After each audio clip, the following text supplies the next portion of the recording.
Welcome to January 27th, BZA Zoning Appeals. We all rise for the Pledge of Allegiance, please. I pledge allegiance to the flag of the United States of America and to the republic for which it stands, one nation, under God, indivisible, with liberty and justice for all.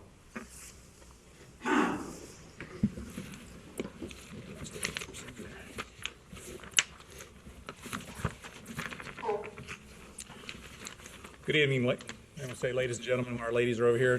Ladies and gentlemen, for those of you not familiar with the board's process, a brief explanation is in order, and a detailed explanation has been provided at the sign-in desk. The sequence of events is as follows. We'll hear the appeals first, and the other business of the board will follow the hearing of the appeals. You are welcome to stay for the entire meeting, but not obligated to do so. All who speak or testify before the board will be sworn in, and this may be done either as a group or as an individual. Our meetings are recorded, so that we ask everyone that is addressing the board to step to the speaker stand, provide your name, address when first giving your testimony. Anyone speaking may be cross-examined by an attorney. All documents presented for each case may be accepted by the board. The chairman will rule whether the additional items being offered will be accepted or rejected. The persons presenting said case may also withdraw the documents. Each case will be presented by a zoning staff member. Once the BZA staff presentation is complete, the appellant will have the opportunity to present their case. Following the appellant's presentation, the chairman will ask if anyone who is opposed to appeal to speak to the case. Next, the board will motion to close the public portion of the hearing.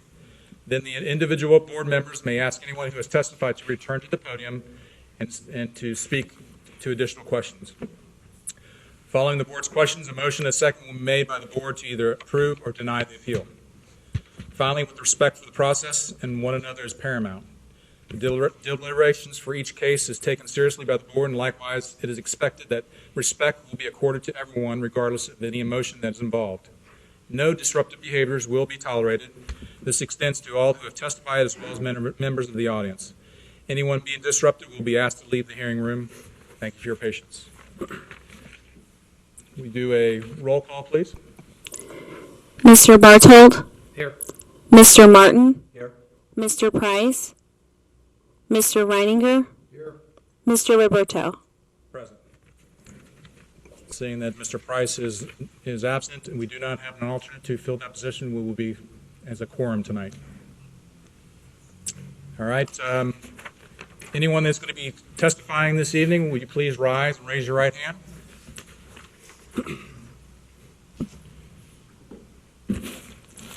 Okay. Do you swear and affirm that you will tell the whole truth and nothing but the truth for the matters before the Board of Zoning Appeals? Say, I do. I do. Okay. I noticed only one person has signed in to be able to speak. Can I have you sign in for me this evening, please? If you're going to address the board, please sign in for me. Oh, please. No.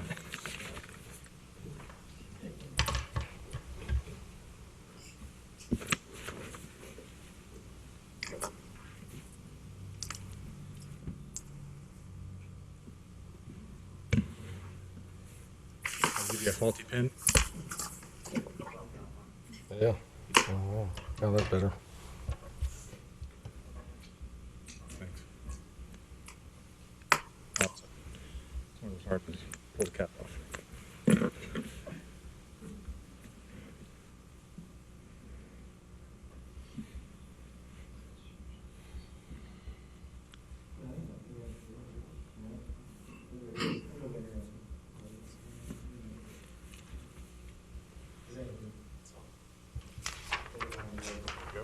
Thank you. Thank you very much. All right, we'll proceed. Our first case this evening will be for case number BZA 2015-15. It is for a variance for construction of accessory structure. It's found in Article 9.2 in our zoning manual. The location is at 7959 Harrison Avenue. The owner and applicant is Randy Wayne. Staff, do you have a presentation? Yes. Thank you. This particular property is zoned RF, which is the floodplain district. And the uses allowed in the floodplain district generally are recreational in nature. They generally also do not involve the construction of structures. This particular action for expansion of a non-conforming use, there are several findings that need to be made. One, that it has to have minimal adverse impact on adjacent properties or the neighborhood surrounding it. Secondly, that the extension shall not exceed 50% of existing structures on the property. Third, that the minimum setbacks in the district are met. And then fourth, that the variance is not considered, it's not considered a dimensional type variance. It is an action all unto itself as an expansion of a non-conforming use. This particular property is located a couple thousand feet south of Harrison Road. It's accessed by a private drive. The land between Harrison Road and this particular property is used for recreational purposes. Part of it's open play fields, soccer fields, I believe, and a horse riding operation. The Great Miami River is directly adjacent to the west. Taylor Creek, I believe that is to the south, and to the east is another quasi-industrial type use. This particular use would be a permitted use in an industrial zone, but it is not the riverfront zone. The land use plan for the township calls this for a planned mixed-use employment area. It seems like the land use plan and the zoning don't necessarily mesh because a lot of recreational uses would not normally be considered employment-based. I will note that this is a fairly dated comprehensive plan, and we'll probably be updating it this year and be looking at areas where our zoning and our land use plan are not necessarily in agreement. Another view of the property, you can see it is surrounded on three sides by the riverfront district, almost all sides, and it's the township line to the south. I was not able to determine what the zoning is south of the township line, but it is also floodplain. It's probably almost unbuildable property because it's where Taylor Creek and the Great Miami come together. Again, an aerial. This shows the location of the proposed building. It's fairly close to an existing building that's on the property. The use of this property was originally approved as a sand and gravel mining operation, but was converted to a concrete crushing business. We don't have records because it predates the time when Colerain Township took over its own zoning. So the date of this goes back quite a ways. It is presumably, or it was presumably, a permitted use at the time that the business was established, and has since become non-conforming because of the riverfront zoning. Just as a matter of note, this is the FEMA flood map. Our zoning code references and we show the limits of the RF zone based on a 2004 floodplain map. That has since been updated by FEMA. This property is in a designation which is known as a floodway. It's actually considered a very frequent flood, and it's actually almost the same as the channel of the Great Miami River. The applicant is familiar that this is in the floodplain and that the building will have to have certain flood-proofing or floodway construction techniques incorporated in it before they can get a building permit through Hamilton County. It's an extra layer of approval because of that. This is a sign at the entrance, the recycling. This is out on Harrison Avenue. And the view from Harrison Avenue, you can see it's a very lengthy driveway. There's a fairly large existing building. There's two existing buildings on the property. One of the criteria is it can't exceed 50% of the total of the buildings on the property. This building is right at the 50% expansion. So they would not be able to do any additional buildings on this property without, getting further into variance territory. but it does meet that criteria. This is a photograph of the existing building. Most of the site has piles of concrete or pavement to be recycled. The applicant may be able to explain the types of products that they make from it, but basically they're able to crush it and it's reused for other types of construction. The site plan that was provided, the distance to the closest property line for this proposed building is 133 feet. The RF zone refers to the R3 or R2 zoning setback requirements, which is 60 feet. So this more than exceeds the required setback. The RF zone talks about things like screening of objectionable uses. In talking with the Hamilton County Building Inspector, they were extremely discouraging about doing that type of thing because any type of screen would probably cause a flood impediment. For instance, a privacy fence basically becomes a water barrier. Even a hedge of trees, evergreens, would become a water barrier.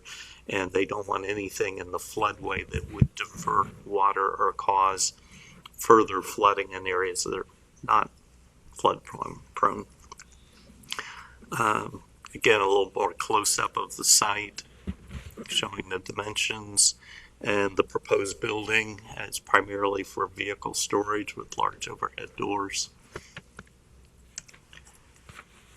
Staff's findings are the variance requested as submitted. The proposed buildings are not in keeping with the intent or the outlined uses in the riverfront district. In other words, it is not recreational in nature. The property in question would likely yield a reasonable return without the variance. It has been in operation for some time without this building. I don't know if it's necessarily critical to the operation, but the owner's predicament could be feasibly obviated by other means. Number 4, the variance would not adversely affect the delivery of governmental services. Number 5, the essential character of the neighborhood would not be negatively impacted as it is consistent with other uses in the neighborhood. There are 2 types of expansion of non-conforming uses. One is a geographical expansion where it literally takes more real estate than what was previously being used. That is not the case here. This is a case where the increase in the non-conforming use is an increase in the intensity of the use of the property, not the geographic area.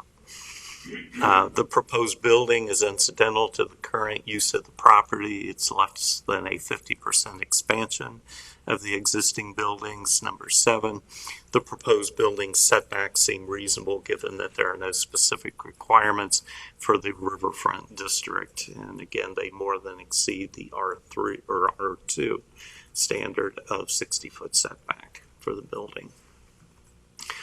Given all that, staff is recommending the approval of the variance as requested, simply because this is set so far back off the main road. It's in an area that is not likely to be reused for a recreational purpose or something in keeping with the RF zone in the immediate future. This does help an existing business to expand, and they perceive this to be necessary for their business operation. So we recommend approval. Thank you. Is the applicant present?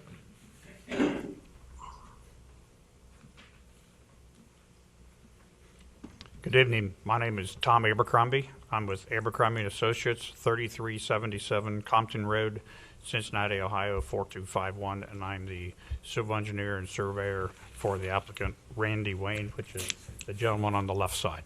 Okay. This project goes, can I have the map, the one that we drew, please?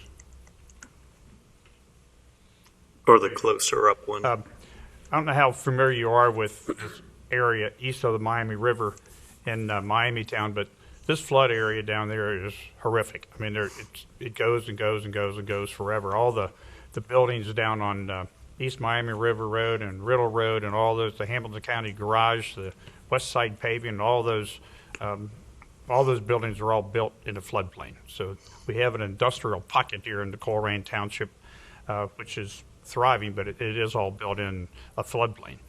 And over the years, our zoning maps, the descriptions of the maps have changed. So we've looked at, the ones that were adopted from Hamilton County to here, and then first revision Colerain Township made, and then the second revision Colerain Township made.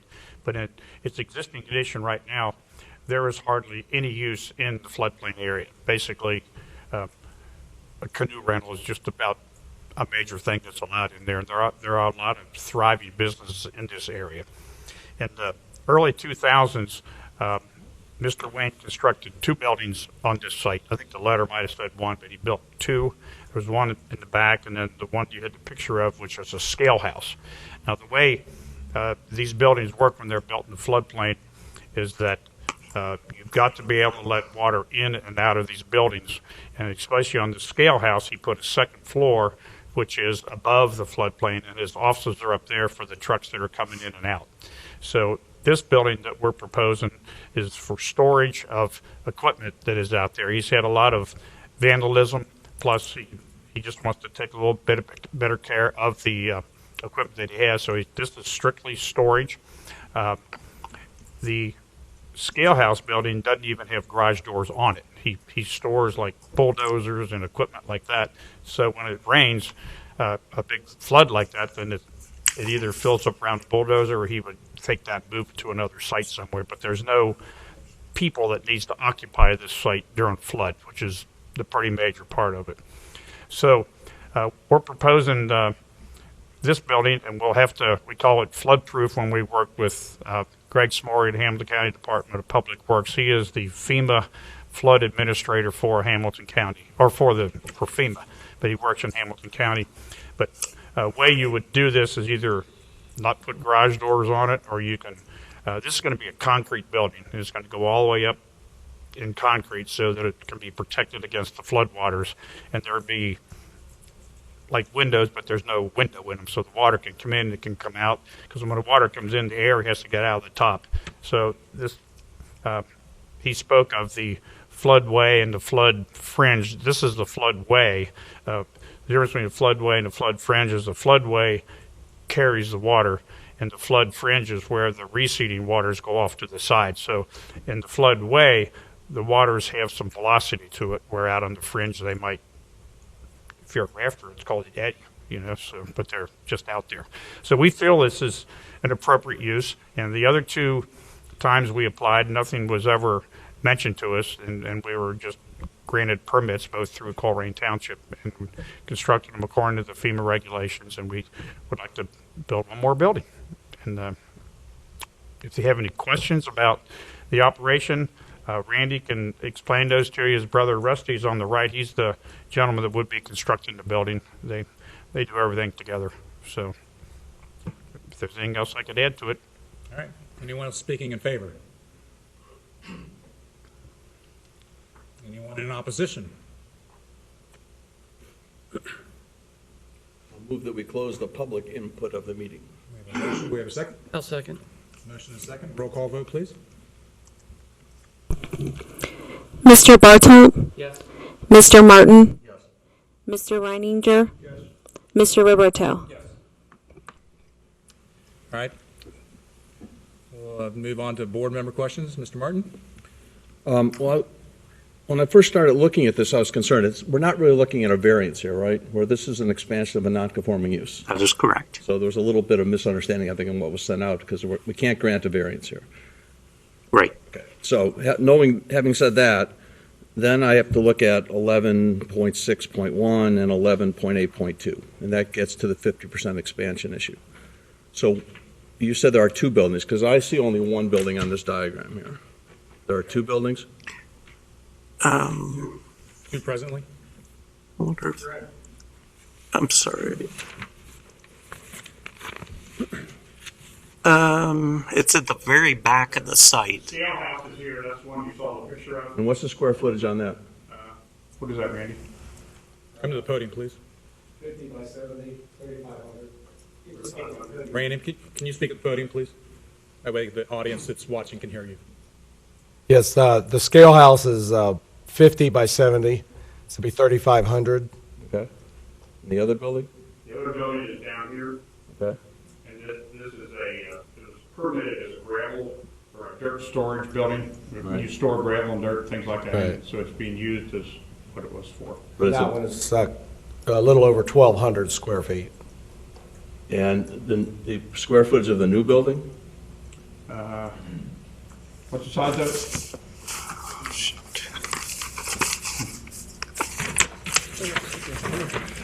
The new one's 60 by 96. I believe where the square footage might come in is the fact that the existing scale house is 2 stories. Right. I don't think, I'm just looking at the diagram here, this is all I had to look at. The new building looks substantially larger than the existing building on here. And if the other place is just I don't see how you get that because you have to meet the requirement of before we even talk about any kind of extension here, we have to make sure that the new building is 50% or less of the combined square footage of the existing buildings. I'm not a mathematician, but I'm having trouble coming up with that number here. You checked that, Christine? I, You said in your comments that it met that, didn't you? yeah, and I thought I had, I don't Doesn't sound have like the it. notes with me. One of the things that I've been working with staff for probably the last 3 years, Right.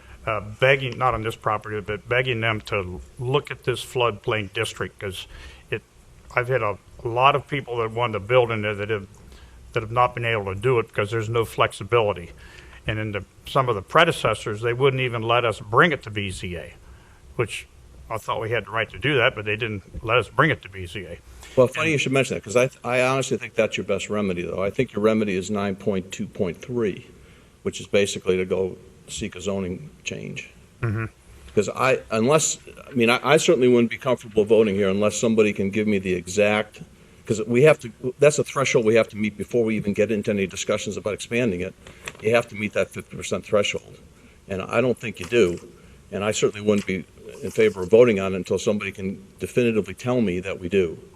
And then even if let's assume for sake of argument that we get over that threshold, then we get to the whole issue of why this riverfront district was set up. And part of it is for groundwater protection.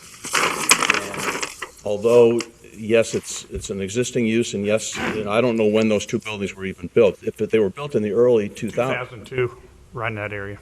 and you got a permit for those without any non-conforming use? Correct. Well, you should. I don't think. I mean, that was the second building. Clearly, was an extension of the non-conforming use. So you lucked out, basically. I'm not sure there's anything we can do about it now. I think the current code with the riverfront was adopted in 2004. Okay. So when that building, the second building was built, they were okay. The code wasn't in effect. If you review the zoning code, they both read about the same, and the second one, 2004, is even less restrictive than the first one is.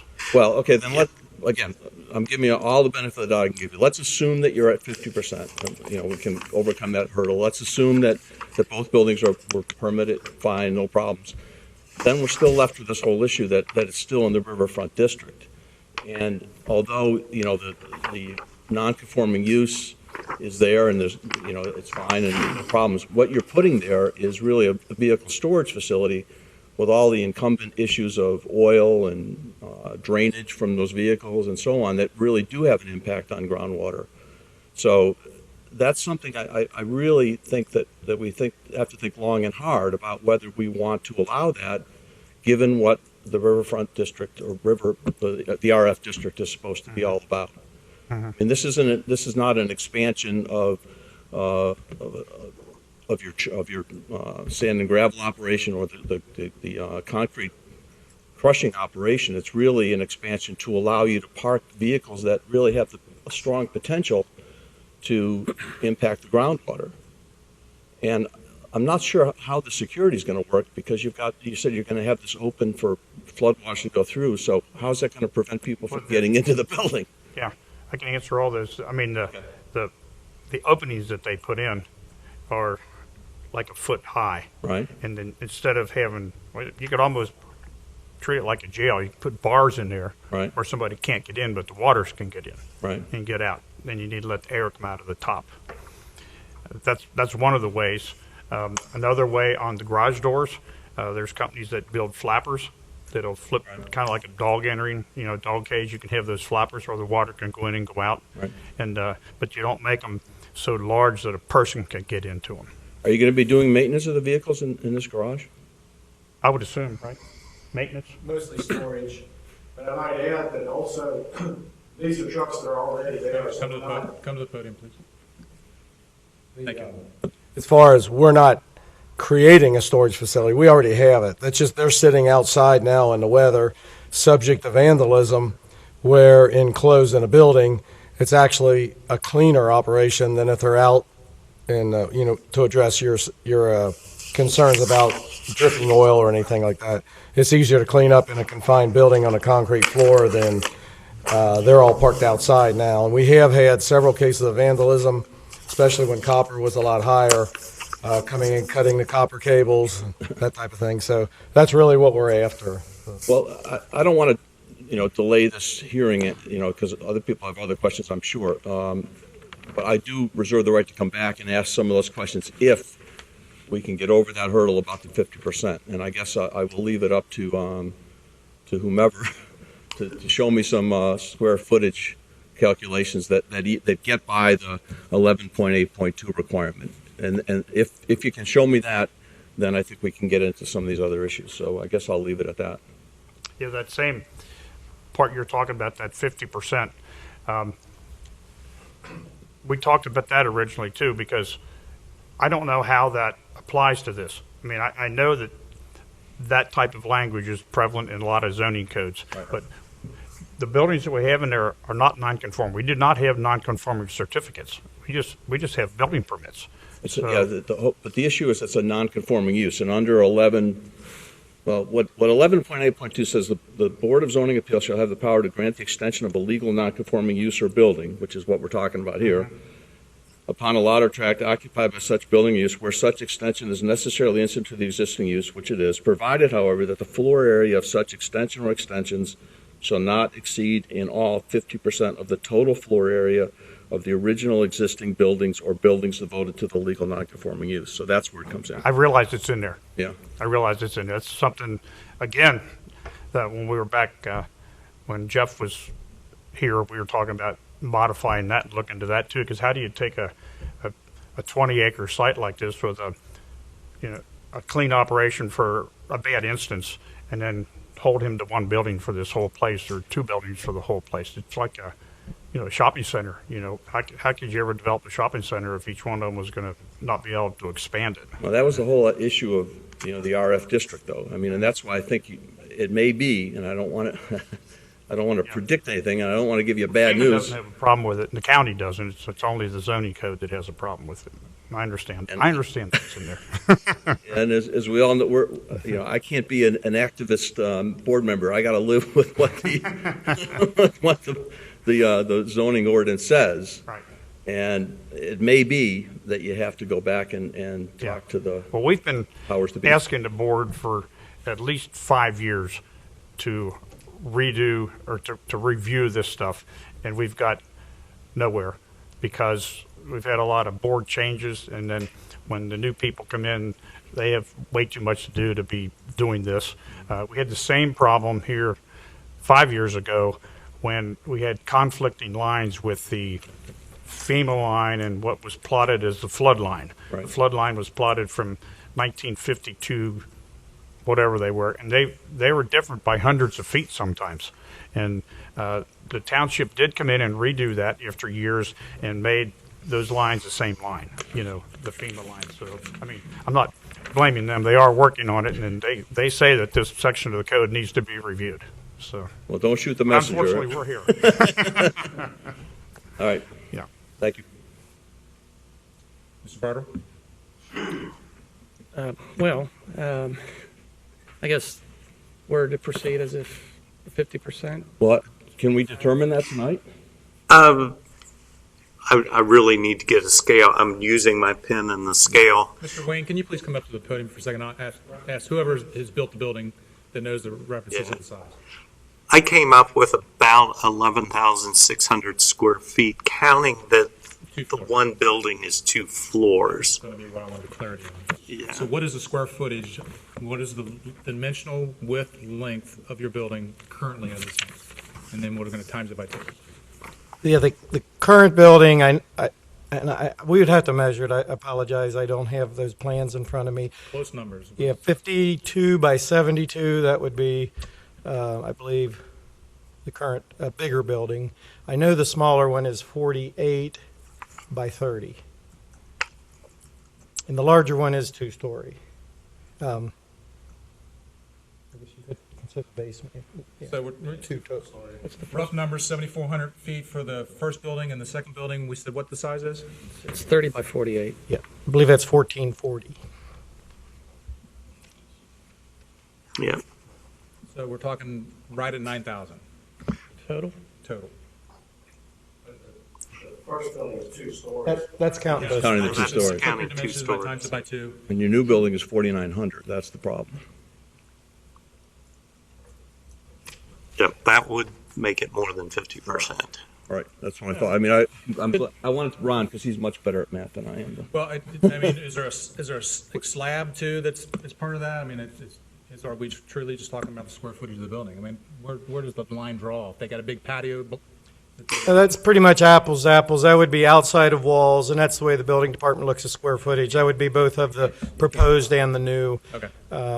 And we didn't, personally, I didn't propose it at 50%. I will be honest there. It was presented as a building that we were entertaining building, so, we didn't, the square footage was what it is. What would the square footage need to be in order for them to be within the 50% part? 4,500? Less than 4,500. So, I mean, Yeah. length and width, what can you? Oh, If you, well, could divided you by agree to the 50%? 720 square feet.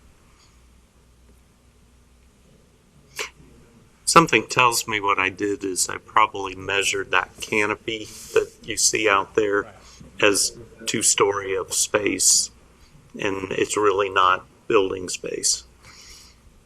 I mean, But it something, is part of the building. I mean, Yeah, it's but- an outdoor over, I mean, is it?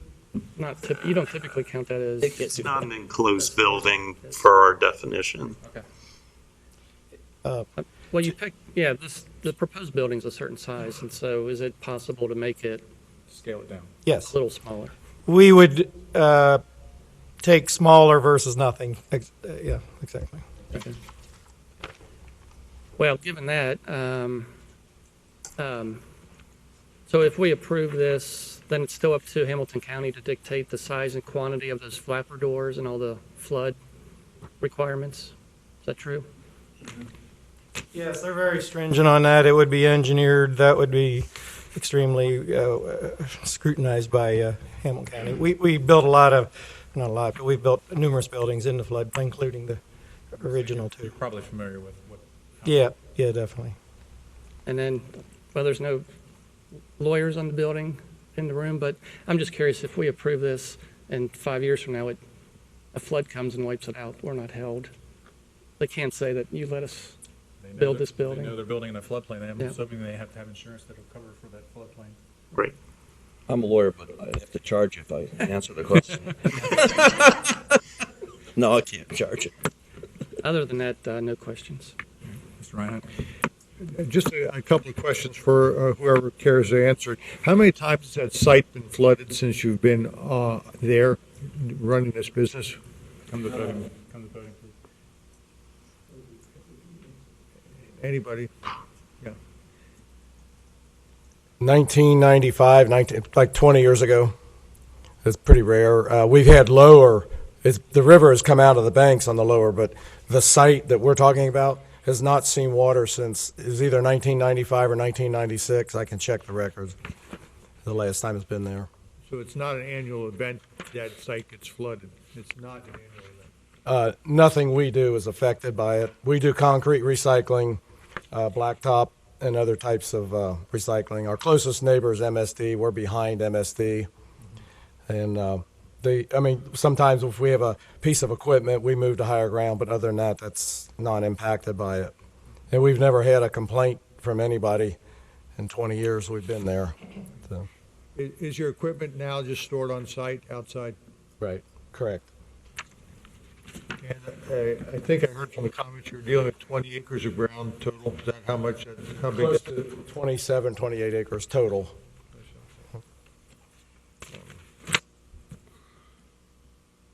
Okay, and I think you affirmed that there's no one living on this site.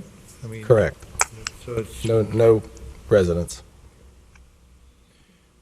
what type of security do you propose for that? And that was stated as one of your concerns, to be able to secure your equipment. Do you have any type of security other than a locked building? Is that, The locking doors and security cameras, okay, that's And what I wanted that- to hear. yeah. Yeah. Okay, thank you. chain link fence also on the perimeter. There is? We don't, but we're going to. But primarily the fence they can get through, but a building is more secure. It's copper thieves usually, typically, that's roaming the area for drug money, and they'll go to equipment, cut the cables and machinery, cut for the copper. Okay. So, one of our concerns. Thank you. No other questions? The facility that you're building, the building is going to have drainage into a septic system, or do you have sewer on site? No, there's sewer on site, but the new building would have no facilities. Building department allows for travel distance of up to 300 feet to restroom facilities, and we're close enough, so the existing restrooms are in that building there. Okay. This Taylor Creek sewer line comes directly through this property, and there are 2 taps there that are tied into. So there's no septic or anything like that. So what about issues with oil leakage or anything like that? How would you address that in this property? Building code requires a grease trap interceptor and a floor. It actually requires a non-absorbent floor, which would be concrete for any building that houses vehicles that contain gas or oil. So we would meet that building code, and then that has to be drained to a grease interceptor trap. And in the case of this, we haven't got to that detailed of planning, but it would probably be a trap that would be pumped versus going to the public sewer. Okay. All the questions I have? Let me reclaim some of my time. Go ahead. I guess 2 questions. Are we going to be able to vote on this tonight without new plans? I wouldn't think so.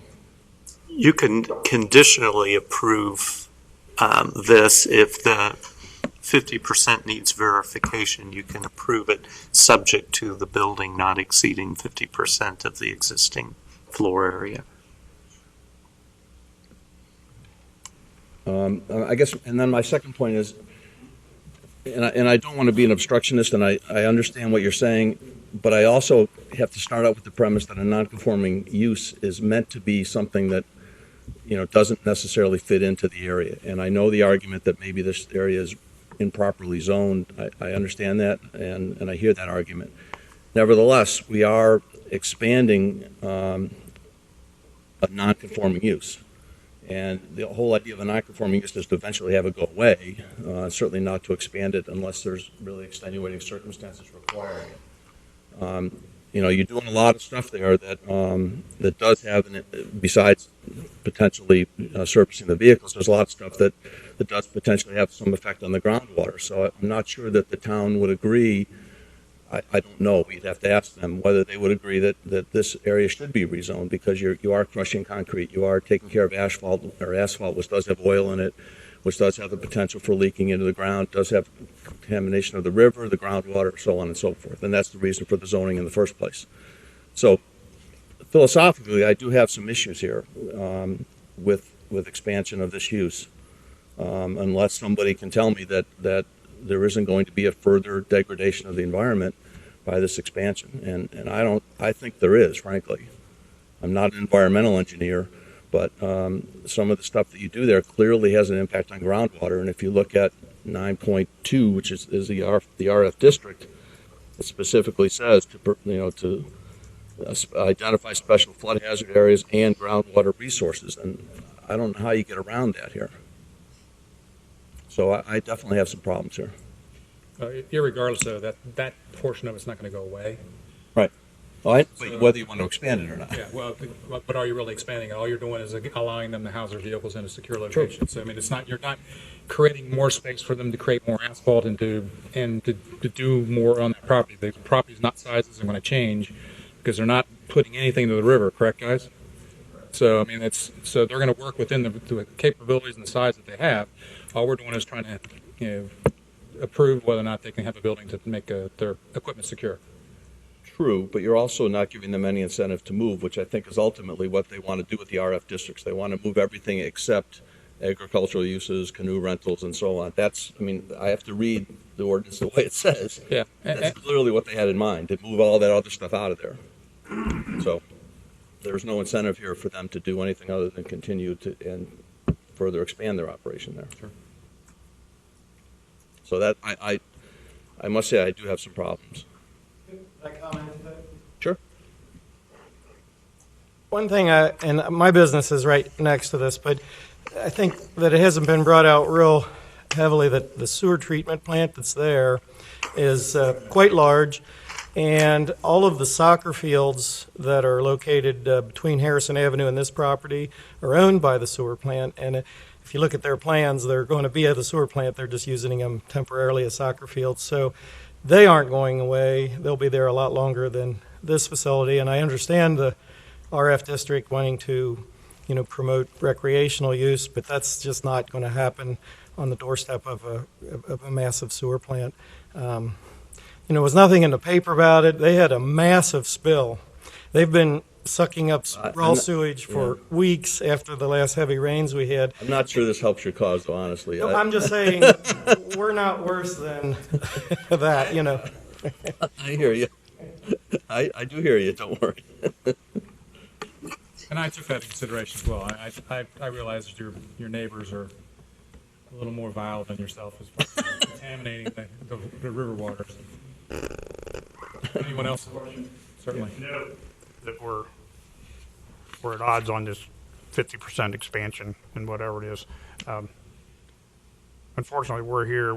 We've got our cart before the horse because we can't seem to have somebody review this code and make it fit for us. So that's why we're here. But is there anything wrong with asking? I think our application includes that 50% be varied also. I mean, we didn't come in here saying that this was 50%. We just proposed it. I think it's written in the code there that it'll take a variance to allow this. Are we allowed to have a variance to that 50%? Under 4.4.2A, you can't. We cannot grant. That's not something we can grant a variance for. That's the way I read it. I'll defer to staff, but. Well, they got to present the hardship, and what's the hardship? Like, and under even if it's a hardship, on what 4.4.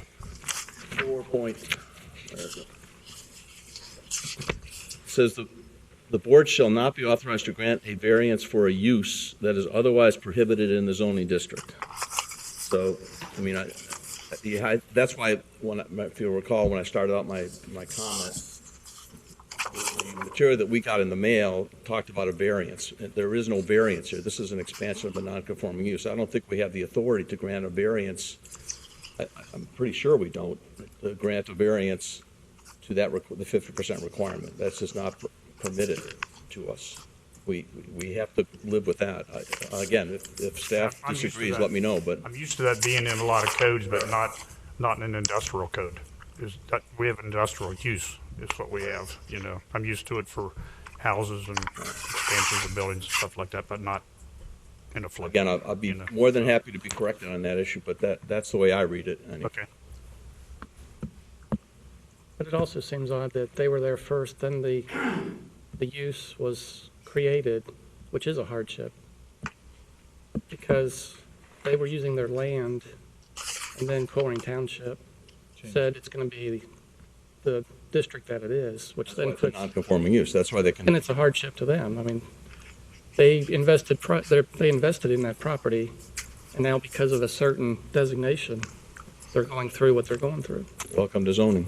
Well, I mean, but why should they be, you know, their hands are tied in a sense because of this designation.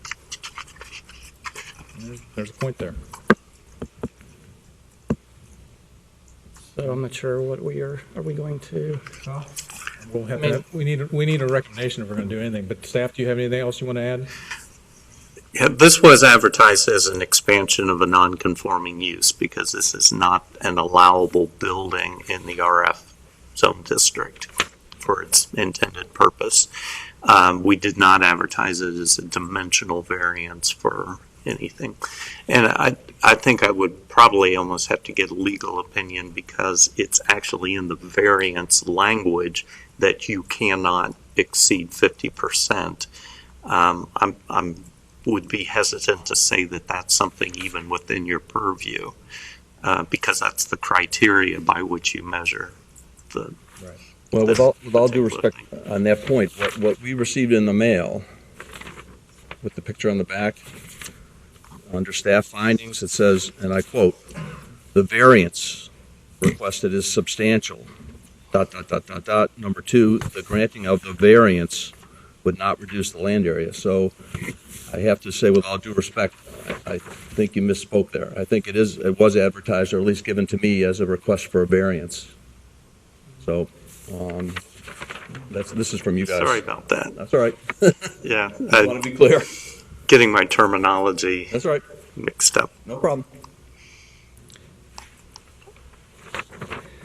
All right, well, I need a recommendation. Is anyone going to make one? Is there still an option for a continuance and they still try to get the correct rezoning of the property? So are you wanting to table it then? I mean, are they open to that? Are you still willing? That's another thing that has been talked about in our 5 years too, is why can't we just rezone the property to industrial, the whole property, and let FEMA control the FEMA part? I don't know why the township wants to be involved in that FEMA part of it.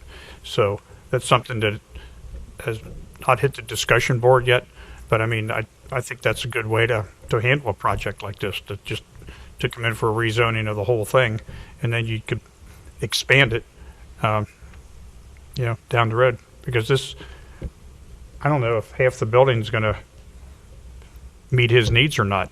And Well, I mean, I don't know. if you were to meet the 50%, how much smaller would this proposed building become? Yeah, almost 700 less square feet, wasn't it? 700? 720. he would take half over nothing, he said, you know.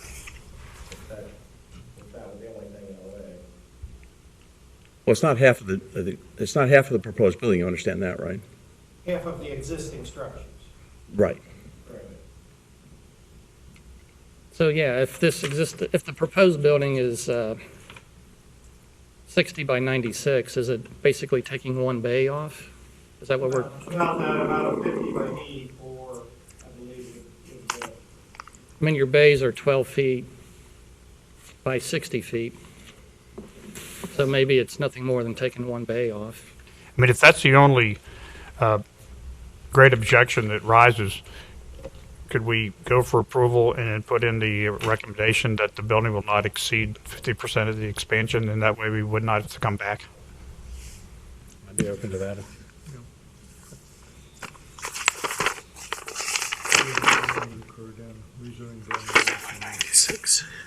And then that would afford you the opportunity to go to the commission, get the area changed, and if you need to expand beyond that, then you can revisit. I'm sorry, I didn't hear all that. That way, if you can always visit the zoning commission, try to get the language changed, and then we can revisit it again. They may be able to change it within the requirements that you can expand even greater. But our hands are tied to what the zoning laws. Okay, I agree. I do need a motion. I mean, we've done it before where there's a recommendation with where you say this addition can't be, and then we would send you some revised drawings on it. And that's the route where I'm hoping I can get someone to make a recommendation for. Okay. All right, so I'll make a motion to approve the proposed building contingent on the fact that it does not exceed 50% of the existing square footage of the existing buildings. We have a motion. Do we have a second? I'll second. Okay. Discussion?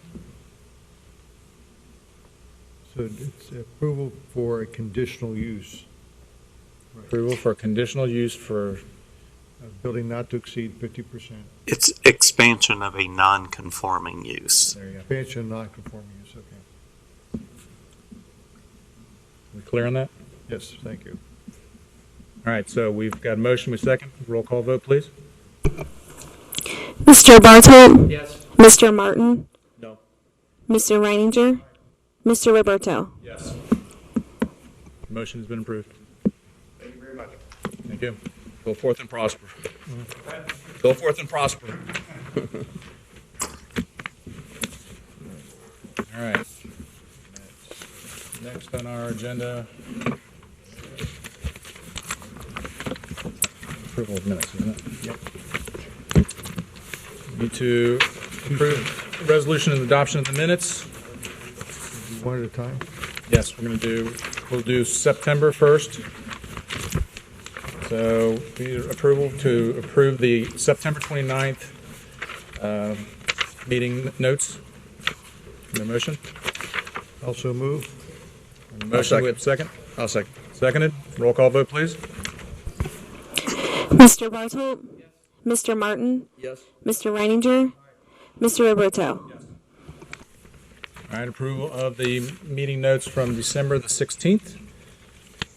I think there's a word left out of here. It's not, I certainly don't want to not approve them. I just think on page 2, about 8 lines up from the bottom, it says other areas of the zoning code have 0.5 square foot per linear foot frontage instead of 1 square foot per linear foot frontage.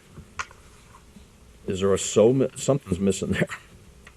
So it could be, I don't know. Or therefore. Therefore, there's something's missing. I don't know what it is. I don't think it's relevant. I mean, it's a minor typo, but I just wanted to make sure that, It's at the bottom paragraph on page 2. right. And which sentence, what's it Let's see, start it's, with? Go 9 sentences up. yeah, It says 0.5, and it's in that area. the Other areas of the zoning code have 0.5 square foot per linear foot of frontage.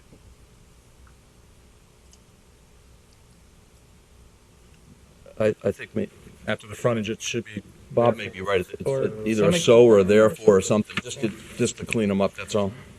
Okay. And with that change, I'll approve, I'll move that we approve it. I'll second. have we motion second? Roll call, please. Mr. Bartolt? Yes. Mr. Martin? Yes. Mr. Reininger?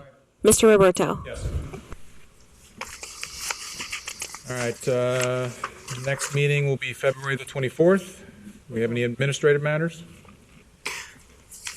There is a item that you have in your packet that was prepared by Ms. LeCount.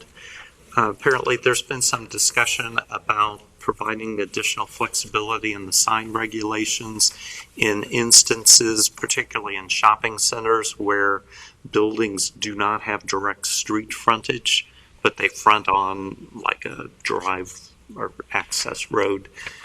So there's proposed language that gives that flexibility to add additional sign area for those types of situations. I would say that this is probably a stopgap. I think we're going to be looking at the sign chapter heavily this year in terms of overall standards.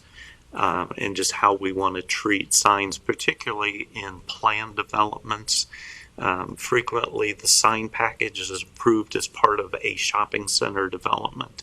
And every time a business goes out and a new business goes in, they have to go back before the zoning board and get approval for whatever change it is. I think we need to probably keep fairly stringent standards on the volume of signs, but maybe afford some flexibility as to how an individual business chooses to place those signs on a building. Also, I think we need to look at our freestanding sign standards, again, with the thought of a little bit lower, a little bit more compact with some of the signs that we have in our business district. But hopefully this reflects the discussion that you had, and this would go as a recommendation to the zoning commission. Zoning commission recommends to Hamilton County Planning, then they would recommend back to the Board of Trustees for Colerain Township.